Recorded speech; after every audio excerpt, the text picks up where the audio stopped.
Hello people, you're welcome back to another episode of our Love, Date and Relationship. It's your favorite girl B. Trust me to bring to you guys interesting human angle stories for us to dissect and analyze. Alright guys, come along with me. I'm 21 years old and I'm still a virgin. 2 months ago, I did a 7 days prayer and fasting because I wanted a genuine relationship. 2 days after the fasting and prayers, there's this man who is building in my estate. He started asking me out, but I refused because I know he should be a married man, and yes, he is. He started sending me gifts through my gate man, including money, and he was pleading for me to just talk to him and give him my number. He sent me money and gifts 3 times. Then I decided to talk to him. Since then, he has been so nice, caring, and supportive. I feel like a princess when I'm with him. No guy has ever made me this comfortable. I don't want to make him feel stupid for liking me, but he's been begging me to allow him. I even told him I've not done it before, but he's still telling me he would give me time to think and I won't regret it.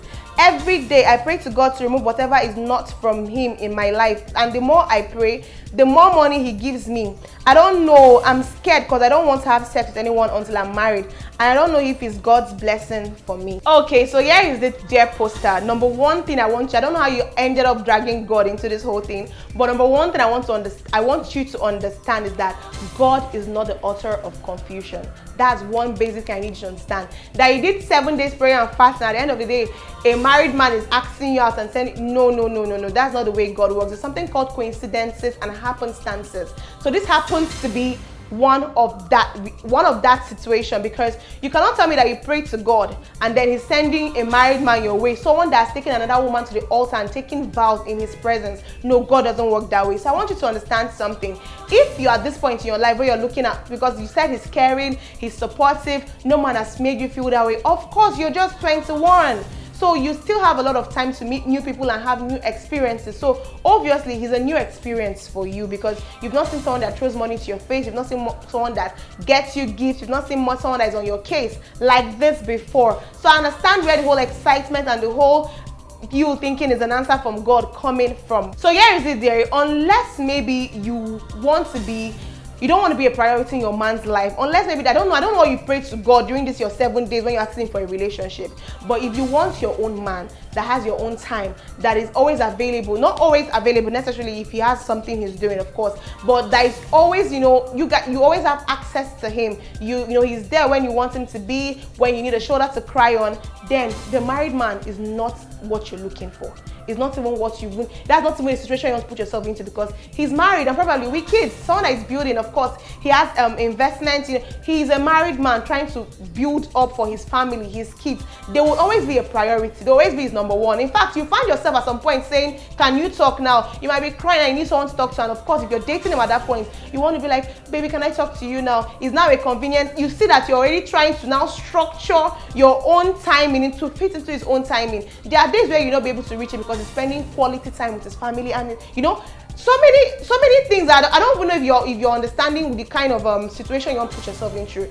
A married man is an unavailable man. That is just the whole bottom line. So if you're looking for someone to build you up, give you money, give you gifts, establish your business, maybe see you through school, then and you don't mind not being a priority in your man's life, then okay, you can continue if that is what you want for yourself. Because I cannot come out and start advising. See, this generation is so popular, married men having side chicks, wives coming out dragging side chicks, all whatnot. So if that's what you want in your life, not being a priority in your man's life, then my dear, you can ride on. But if you know that you want to be a priority in someone's life, because I don't know the prayer, that's why I said it from the very beginning. I don't know what you said in your prayers, but if you know you want your own man, baby girl, leave that married man alone and face front. God will still send you the right man. Trust me, he heard your prayers and he's going to send you the answer when the time is right. A relationship right now might even be a distraction, because you're still very young, you're a virgin, and you want to keep yourself, you don't want to have sex at this point. So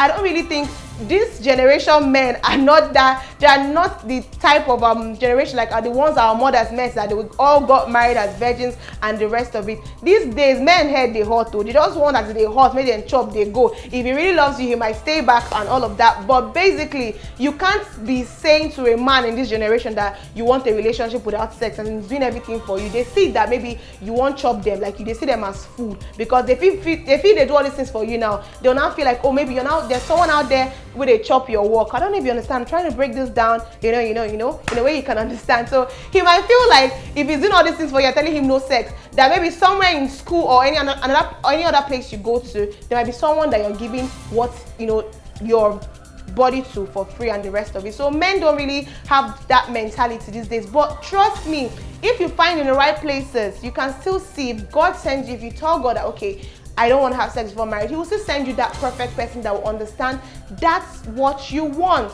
So this married man is already begging and trying to convince you. You already said that there's something wrong. It's already a red flag, because he will not spend money on you. He will not do all those things for you and not go into the promised land. You understand my point? So baby girl, I'm just going to keep it very short and simple. Please and please and please don't bring God into this. God is not an author of confusion. Sending a married man your way was not the answered prayer you're looking for. That might have been a total coincidence. So please focus and just, keep waiting. He's going to send the right man your way. I don't know if this message gets to you and if it's clear enough, but baby girl, leave that married man alone. And with that, guys, we've come to the end of today's episode on our love, dates, and relationship.